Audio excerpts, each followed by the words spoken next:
Amen, amen, que le Seigneur vous bénisse. C'est encore votre sœur, votre servante encore aujourd'hui.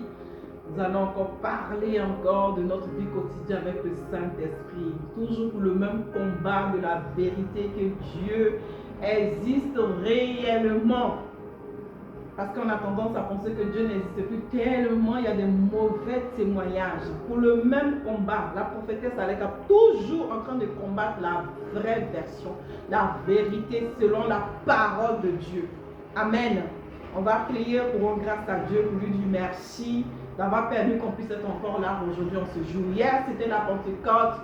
Bonne fête de la Pentecôte pour tous les enfants de Dieu, pour tous ceux qui croient en Dieu, pour tous ceux qui font la marche chrétienne, pour tous ceux qui ont jeûné, ceux qui ont vraiment intercédé vraiment pour ce grand moment qui a eu l'enlèvement. Le Saint-Esprit est descendu, Christ est monté. Vraiment, nous sommes dans la bonne période. Amen. Nous allons prier pour rendre grâce à Dieu, pour lui dire merci. Merci pour ce moment. Merci d'avoir permis qu'on puisse être là encore aujourd'hui pour venir parler de lui. Alléluia. Père, je te prie, je te dis encore merci. Toi qui es Dieu 3 fois saint, toi qui es le Dieu de la vérité, toi qui console et qui instruit, qui donne la vraie version de qui tu es dans la vie de chacun d'entre nous. Père, je prie que tu touches les cœurs et que les cœurs soient restaurés et que la vérité puisse les affranchir et les rendre libres afin qu'ils puissent marcher selon ta volonté sur cette terre où nous sommes. Nous bénissons ton Seigneur, nous bénissons toutes les personnes qui nous suivent de près comme de loin, Seigneur. Merci pour l'organisation, merci pour les enfants que tu as mis auprès de moi qui m'aident à avancer dans ce ministère, ceux qui enregistrent, ceux qui sont présents, qui nous accompagnent, ceux qui cherchent à comprendre de loin comme de près, Seigneur, qui cherchent à avancer, Papa, dans la vraie version de qui tu es réellement. Merci de nous avoir franchis. Merci de nous avoir révélé qui tu es réellement. Un Dieu rempli d'amour et de compassion. Dans le nom tout puissant de Jésus-Christ que j'ai prié. Amen. Amen. Que Dieu vous bénisse. Aujourd'hui encore, nous sommes encore dans notre enseignement. Et le Seigneur nous a donné encore un autre thème à développer. Je l'ai même mis sur ma page Facebook pour toutes les personnes qui me suivent. Il y a tout le contenu qui est sur YouTube, toujours Arletka. Vous allez sur YouTube, vous trouverez tous les différentes vidéos qui sont là. Et quand vous arrivez, likez, abonnez-vous pour pouvoir faire avancer cette parole, pour que le monde entier puisse entendre le message que l'Esprit de Dieu est en train de m'inspirer pour communiquer à son peuple. Que le Seigneur vous bénisse. Et nous allons rentrer dans notre thème, nos buts de sujet aujourd'hui. Aujourd'hui, le Seigneur et l'Esprit de Dieu nous a révélé un autre thème qui est: doit-on obéir à Dieu plutôt qu'à son Père spirituel quand la vision n'est plus pareille? C'est-à-dire que vous n'avez plus la même vision. Amen. C'est vraiment le message que le Seigneur m'a mis à cœur de développer aujourd'hui. Alléluia. C'est un grand thème. Il y a beaucoup à dire. Mais je vais laisser l'Esprit de Dieu nous exhorter, nous enseigner de faire à mesure. Amen. Parce que là, il faut être concentré, il faut comprendre de quoi il s'agit. Je vais déjà rentrer dans mon but de sujet. Je ne vais pas traîner parce que celui qui vient pour écouter le message, il ne vient pas pour écouter ce qu'il y a aux alentours, mais il veut savoir pourquoi est-ce que le Saint-Esprit a donné ce thème. Alléluia. Je vais vous prendre un exemple simple dans la vie quotidienne que nous vivons. Comme je vous dis toujours, mon thème, le combat que je mène, c'est comment tu marches avec le Saint-Esprit sur la terre. En cette nouvelle génération, nouvel temps que nous sommes en ce moment précis. Nous ne sommes plus dans l'Ancien Testament. Nous sommes dans quelque chose de tout nouveau, un nouveau mouvement, un nouveau style de servir Dieu que le Saint-Esprit est en train de nous communiquer afin de comprendre. Parce que Dieu évolue. Le Saint-Esprit évolue et il s'adapte en fonction de ce qu'il trouve sur son chemin pour pouvoir révéler qui il est réellement. Amen. Donc je vais rentrer dans mon but de sujet. Ici, nous parlons du Père spirituel. Et quand nous rentrons dans la vie active de tout le monde, nous parlons d'un père et son enfant. Amen. Quand on parle du père et son enfant, c'est-à-dire qu'un père qui a son enfant, qui met son enfant au monde, il doit le coacher, il doit le suivre, il doit l'enseigner, l'apprendre comment se développer, comment devenir adulte pour devenir aussi un exemple comme le père il était bien avant, parce que son père aussi lui a inculqué sa culture, lui a inculqué aussi des enseignements pour pouvoir lui aussi grandir. Amen. Donc là, quand nous rentrons dans le monde spirituel, en tant que chrétien, quand tu nais de nouveau, là où tu as été touché, là où le Seigneur t'a visité, si c'est dans une église ou c'est chez toi à la maison, peu importe où tu t'es retrouvé, où le Saint-Esprit t'a visité, qui est descendu sur toi, et tout à coup tu as reçu la révélation de qui est Christ, et tout à coup tu as compris qui est ce Christ et pourquoi il est mort, il est ressuscité pour tes péchés, parce que tu étais séparé de lui dès au commencement de la parole de Dieu. Et là, par cette réconciliation que tu as fait avec Christ, que tu es devenu maintenant, c'est-à-dire que tu te donnes maintenant le pouvoir de devenir son enfant. Donc quand tu reçois cette révélation et que tu deviens maintenant enfant de Dieu, tu as le droit de rentrer dans son royaume. Et dans le royaume de Dieu, il y a des lois, il y a des principes, il y a des choses à respecter dans le royaume de Dieu. C'est pour cela que nous avons tendance à appeler ces personnes que Dieu met auprès de nous des pères spirituels. Parce qu'un enfant ne peut pas se lever tout seul. Un enfant ne peut pas se nourrir tout seul. Un enfant ne peut pas payer ses factures ou payer tout ce qu'il faut apprendre dans la vie tout seul. Il a besoin d'avoir un père ou une mère spirituelle ou une maman pour l'accompagner dans sa marche, pour pouvoir croître, pour pouvoir grandir et devenir une meilleure version de ce que même le père était ou même de ce que la mère était. C'est ce qui signifie le père spirituel. Et dans le monde normal, nous avons un papa que nous tous nous suivons ou une maman que nous tous nous suivons. Amen. C'était ça d'abord l'introduction de mon message. Donc il faut que vous sachiez, que vous compreniez que tout ce qui est spirituel est aussi physique. Il n'y a rien de spirituel qui ne se voit pas physique. Il n'y a rien de physique qui n'est pas dans le spirituel. Amen. Tous sont reliés ensemble. Donc quand tu vois la vie que tu mènes en ce moment précis, dis-toi que tu as besoin d'être coaché, tu as besoin d'avoir une mère ou un père pour t'accompagner dans ton cheminement. Mais ce n'est pas le cheminement de comment est-ce que tu dois te comporter pour atteindre la maturité, moi qui m'intéresse. Ce qui m'intéresse ici aujourd'hui, c'est plutôt quand tu as reçu ce père avec toi, arrivé à un certain moment de ta marche, le niveau où quand tu arrives maintenant à la maturité, le monde spirituel appelle ça la maturité. Mais dans le monde physique, on appelle ça à tes 18 ans, tu dois maintenant te détacher du système d'avoir un père ou une mère à tes côtés. On te donne maintenant le droit de décider tes propres décisions te concernant. Amen. Donc, c'est pour cela que je vais attirer l'attention à chacun d'entre vous. Quand tu arrives à l'âge de 18 ans, là maintenant tu prends la décision dans le monde que nous sommes en ce moment précis. Amen. Mais dans le monde spirituel, on attend que tu aies la maturité. Il n'y a pas d'âge dans le monde spirituel pour avoir la maturité. Tu peux avoir 50 ans, tu peux avoir 70 ans et tu n'es pas encore prêt. Amen. Avant de pouvoir commencer à t'envoler de tes propres ailes. Alléluia. Donc là, le problème là que le Seigneur veut traiter, c'est plutôt arriver à ta maturité spirituelle. Qu'est-ce qui se passe? Et puis, ton père spirituel ne veut pas se détacher de toi, ou bien qu'est-ce qui se passe du fait que Dieu t'a révélé une autre vision et que le père il n'est pas d'accord pour pouvoir te relâcher, se détacher de toi, pour pouvoir te laisser faire ce que Dieu t'a donné comme mission. Alléluia. Donc c'est pour ça que le thème parle de est-ce que tu dois obéir à ton père spirituel ou à ce que Dieu t'a donné comme instruction. Parce que quand tu as fini de faire tout le processus, tu arrives à la maturité, tu dois maintenant te détacher dès lors que l'Esprit de Dieu ou Dieu te donne une mission. Parce que si ne t'a pas donné une mission, tu ne te détaches pas. Comme de la même manière, un enfant ne peut pas dire parce que j'ai 18 ans, j'ai le droit à voter, j'ai le droit à prendre mes décisions. Donc à partir d'aujourd'hui, je prends mon envol, je vais prendre mon appartement. Tu ne peux pas prendre ton appartement parce que tu n'as pas de travail, tu n'as pas de fiche de paie qui te permettent d'avoir un appartement. Donc du coup, tu ne peux pas te détacher du cocon familial pour dire que tu vas aller commencer à chercher ton appartement, te partir tout seul. Mais il y a un processus pour arriver à là. Mais quand Dieu t'a donné des instructions pour dire mon fils, attends, quand tu tournes du travail, attends, quand tu auras tes fiches de paye, là tu pourras aller prendre un appartement et de l'appartement, le nouveau boulot que tu trouveras va t'aider à pouvoir subvenir à tes besoins. Et de là, je vais te dire, va faire telle formation ou bien va dans tel pays pour pouvoir faire telle chose, telle chose. Ça veut dire que tu as reçu un message. Tu as reçu une mission. Comme chacun se lève aujourd'hui, tu quittes la France, tu vas aux États-Unis parce que l'Esprit de Dieu t'a dit, va aux États-Unis.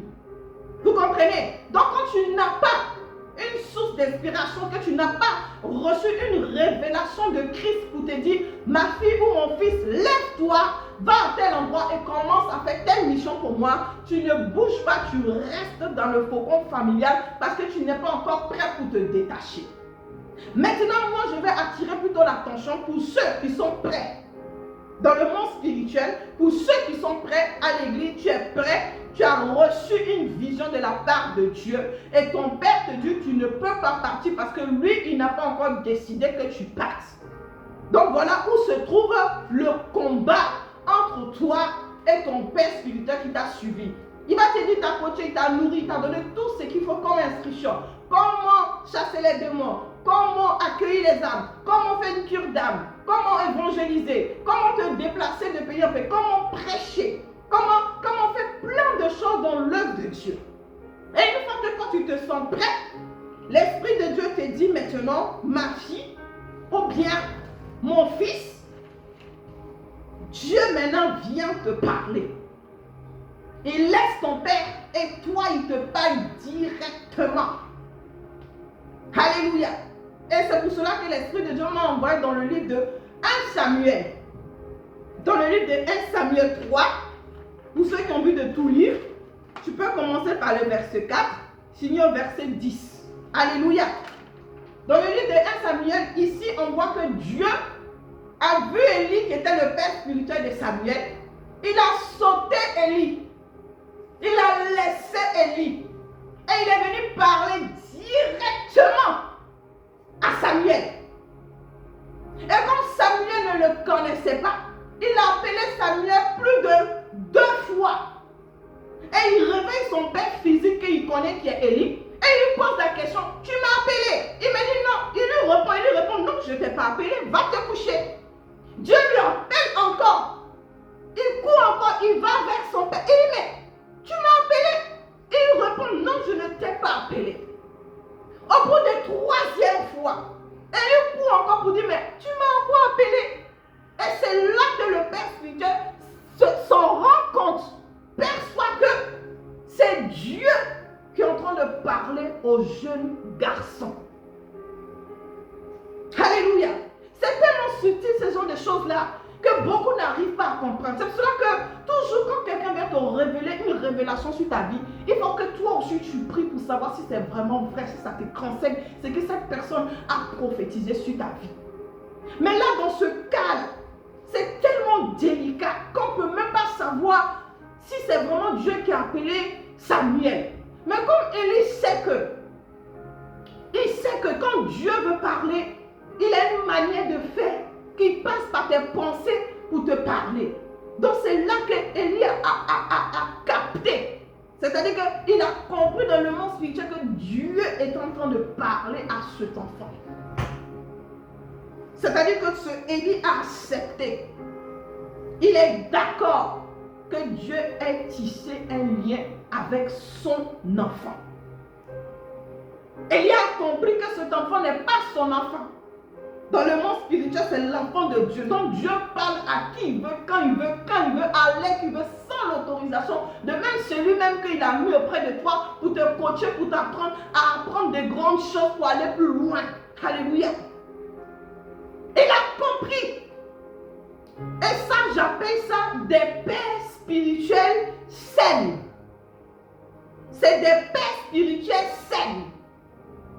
Et il t'apporte la bonne santé. Il ne vient pas pour te détruire.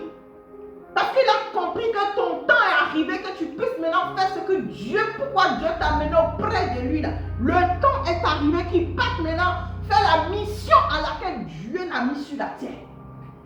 Et ce père spirituel, comme un bon père, il a laissé Dieu. Il a laissé Dieu. C'est-à-dire qu'il s'est mis maintenant en accord avec Dieu pour dire, Seigneur, j'ai compris, il n'y a pas de problème, je te laisse cet enfant. Si c'est telle est ta volonté, qu'elle soit ici. Et il a libéré l'enfant. Il a libéré la grâce sur l'enfant. Il a libéré la porte sur l'enfant. Il a ouvert tout ce que Dieu voulait faire avec Samuel. Et c'est ce même instant, quand Samuel est retourné se coucher, quand Dieu est revenu le visiter, et à ce même instant, il a répondu, oui, mon maître, oui, mon serviteur, oui, mon créateur, oui, celui qui m'a mis sur la terre. Oui, celui qui m'a oint. Oui, celui qui m'a établi. Oui, celui qui m'a donné l'onction de détruire toutes œuvres diaboliques sur la terre. Celui qui m'a donné l'onction de réveiller les morts, de ressusciter les morts et de les ramener à la vie. Il était d'accord. Élie était d'accord. Élie était partant pour que l'enfant puisse s'envoler de sa propre aile. Parce que c'est Dieu qui a décidé ainsi. C'est Dieu qui a voulu ainsi. Dieu appelle qui il veut. Son heure est arrivée. Son heure a sonné. Son heure est arrivée de s'envoler dans les hauteurs, de monter à une autre dimension, de monter dans un autre level, que même le Père n'a pas pu arriver. Il a accepté cela parce qu'il a compris que la volonté de Dieu est plus importante que la volonté d'un être humain. Que de lui-même que son Père qui lui a appris comment manger, qui lui a appris comment se déplacer, qui lui a appris comment coacher, comment parler aux hommes, comment se tenir, comment prêcher l'évangile, comment annoncer la parole, comment détruire le monde des ténèbres. Parce qu'il a compris que c'est pour la cause de Christ. Il a compris que Christ n'est pas mort pour rien, il est mort pour toutes ces choses. Le sang n'est pas versé en vain. Et il a compris. Et il a libéré cet enfant. Et il a dit, vas-y. Et réponds. Quand il t'appelle, tu lui dis oui. Ça, c'est l'acceptation de la paix. Ça, c'est l'acceptation de la mission. Ça, c'est l'acceptation de la vision. La preuve, on a vu des exploits qu'il a fait, Samuel. C'est lui qui a oint le roi David, le plus grand guerrier. Que Dieu dit, je l'aime, j'aime David selon mon cœur. Alléluia. C'est ça un véritable père. C'est ça un père qui est prêt à tout. Il investit même sur son fils. Il lui ouvre les champs de vision. Il lui ouvre des églises, il lui ouvre des stands, des stades pour pouvoir programmer des évangélisations parce qu'il a vu la paix de Dieu sur son enfant. C'est lui-même qui l'encourage à lui dire marie-toi. C'est lui qui l'envoie pour lui stabilise-toi. Il l'envoie pour lui dire aide des enfants. Il l'encourage pour lui va en tel endroit. Parce que Dieu t'a appelé pour cette chose. Dieu pour t'appeler pour cette grande mission. Il bénit cette personne et il le libère. Il ouvre la cage, vas-y. C'est pour la bonne cause. C'est pour le même combat. Ça, c'est le Père saint. Le Père qui te donne la bonne santé, te donne un bon cardio, il te donne une santé de fer. Quand tu sens un papa comme ça qui t'amène, qui te motive, qui peut t'arrêter?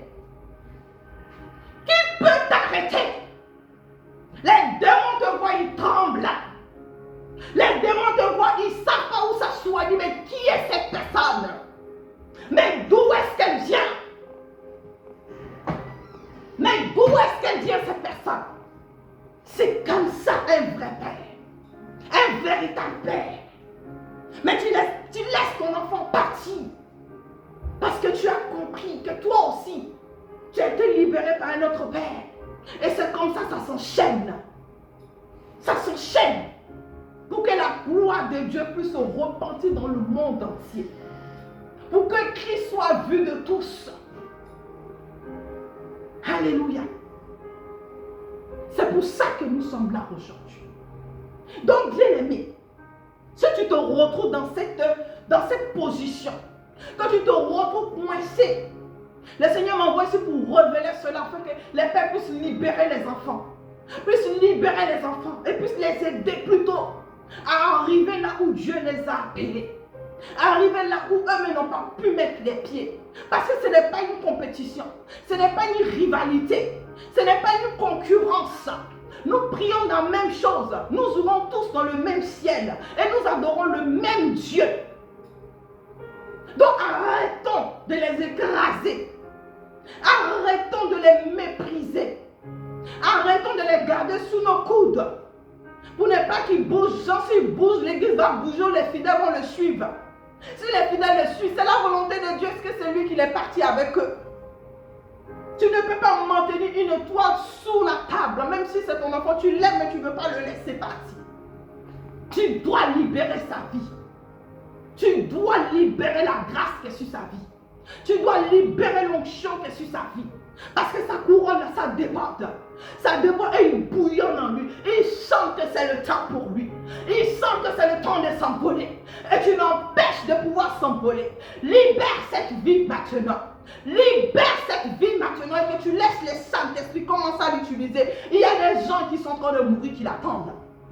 Et toi, tu sais que le Père, tu n'as pas la capacité d'y aller. Tu sais que tu n'as pas le feu pour pouvoir opérer ces miracles. Et tu sais que ton fils peut le faire. Et tu le contiens là auprès de toi. Libère. J'ai bien précisé si tu as reçu une vision claire. Parce que si tu es encore un bébé, tu restes là auprès de ton père pour te coacher. Parce que je n'ai pas besoin d'avoir quelqu'un qui va venir faire du n'importe quoi dehors. Parce que la l'onction, il fout le bordel. Je parle de celui qui est prêt. Alléluia. C'est de ça que je suis en train de parler. Et dans la deuxième vidéo, je vais parler des pères toxiques.